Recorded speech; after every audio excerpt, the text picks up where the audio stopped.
नमस्कार दोस्तों।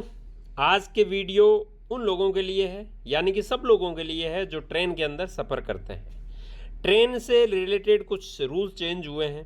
अब तत्काल टिकट के अंदर आधार कार्ड आपका बहुत ज़रूरी होगा। 1 जुलाई से ये नियम लागू हो जाएगा। आईआरसीटीसी की ऐप या वेबसाइट पर वेरिफिकेशन होगा और एजेंट जो होते हैं वो 30 मिनट से पहले बुकिंग नहीं कर पाएगी, तो आपको थोड़ी आसानी से आपको टिकट मिल सकती है। यदि आप अपनी टिकट खुद बुक करते हैं तो आपकी यूज़र आईडी आपको आधार कार्ड से वेरीफाइड करनी ज़रूरी होगी। भारतीय रेलवे ने तत्काल टिकट बुकिंग के नियमों में बड़े बदलाव किए हैं। 1 जुलाई 2025 से बुकिंग करने के लिए आईआरसीटीसी की वेबसाइट या ऐप पर आधार ऑथेंटिकेशन जरूरी होगा। इसके अलावा 15 जुलाई से ऑनलाइन तत्काल बुकिंग के जरिए आधार नंबर से जुड़ा ओटीपी भी लगेगा। इन बदलावों का मकसद टिकट बुकिंग में पारदर्शिता लाना और दलालों या फर्जी एजेंट्स की मनमानी को रोकना है। कुल मिलाकर अब आपकी टिकट आपके आधार कार्ड पर रजिस्टर्ड मोबाइल नंबर पर ओटीपी दोगे तो ही बनेगी, नहीं तो नहीं बनेगी। तत्काल टिकट बुकिंग के 10 नियम हैं। अपन कुछ सवाल जवाब में समझते हैं कि तत्काल टिकट बुकिंग के नियम क्यों लाए गए हैं। कई बार ऐसा देखा गया है कि तत्काल टिकट शुरू होते ही कुछ ही मिनटों में बिक जाते हैं, क्योंकि दलाल और फर्जी एजेंट सॉफ्टवेयर या गलत तरीकों से टिकट बुक कर लेते हैं। इससे आम यात्रियों का टिकट मुश्किल से ही हो पाता है, मतलब मिलता ही नहीं है। इसके लिए फर्जीवाड़ा रोकने के लिए ये वेरिफिकेशन का सुनिश्चित किया गया है। और एजेंट लोग हैं वो बुक नहीं कर सकेंगे। पहले 30 मिनट तक एसी और नॉन एसी दोनों क्लास के लिए एजेंट को टिकट बुक करने की इजाज़त नहीं होगी।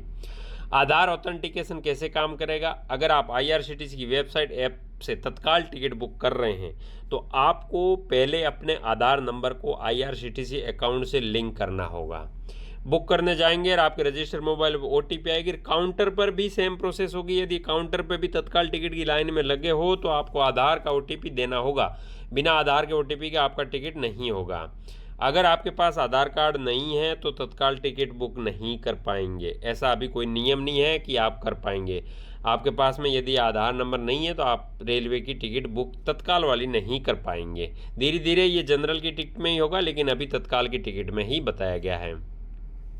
पहले 30 मिनट तक एजेंट को बुकिंग के लिए रोका गया है। मतलब जो 10 बजे एसी का चालू होता है, 11 बजे नॉन एसी की टिकट बुकिंग चालू होती है, तो इसके 30 मिनट बाद में एजेंट लोग टिकट कर सकते हैं, उससे पहले नहीं कर सकते हैं। काउंटर टिकट बुक करवाने में क्या बदलाव है? वही सेम ओटीपी देना पड़ेगा। क्या ये नियम सिर्फ तत्काल टिकट के लिए है? हाँ, अभी तो ये तत्काल टिकट के लिए है। अगर मैं किसी एजेंट से टिकट बुक कराऊँ तो क्या होगा? वो 10 बजे या 11 बजे एसी या नॉन एसी उस समय नहीं होगा। उसके 30 मिनट बाद में यदि टिकट रहती है तो उसके बावजूद भी आपको ओटीपी वेरिफिकेशन करवा के टिकट लेनी होगी, मतलब ओटीपी उसको देनी ही पड़ेगी। अगर मुझे कोई दिक्कत आए तो क्या करूं? अगर आपको टिकट बुक आए तो आप हेल्पलाइन 139 है या नज़दीकी रेलवे स्टेशन पर जाए और वहाँ पर संपर्क करें। आईआरसीटीसी में आधार लिंक करने की ज़रूरत है। हाँ, बिना आईआरसीटीसी के आधार लिंक किए आपकी टिकट नहीं बुक होगी। उसको आईआरसीटीसी लॉगिन करके माय प्रोफाइल सेक्शन में जाकर आधार नंबर की डिटेल जोड़ सकते हैं, वरना ओटीपी नहीं आएगा यदि लिंक नहीं करेंगे। तो क्या ये नियम पूरे भारत में लागू है? हाँ, ये पूरे नियम पूरे भारत में जितने भी जोन हैं वहाँ पे सब जगह लागू है। बिना टिकट यात्रा करने के संभावित नतीजे क्या है? यदि आप बिना टिकट की यात्रा करते हैं तो टीटीडी पहले आपसे जुर्माने की राशि वसूल करेगा। जुर्माना न भरने पर आपको आरपीएफ के हवाले कर दिया जाएगा। आरपीएफ आपको अगले स्टेशन पर ट्रेन से उतार सकती है।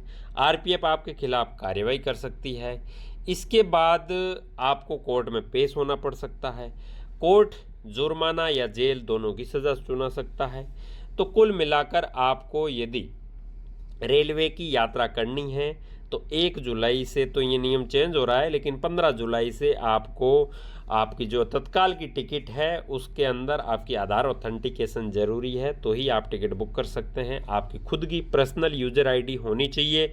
बिना यूज़र आईडी के आप टिकट बुक नहीं कर सकते। यूज़र आईडी बनानी पड़ेगी और यूज़र आईडी के अंदर आधार ऑथेंटिकेशन करना पड़ेगा टिकट बुक करने से पहले। तो ये चीज़ों का ध्यान रखना होगा। तो आज की वीडियो में इतना ही। आपका बहुत बहुत धन्यवाद। कुछ भी समझ में नहीं आया हो तो कमेंट ज़रूर कीजिएगा। जय श्री राम।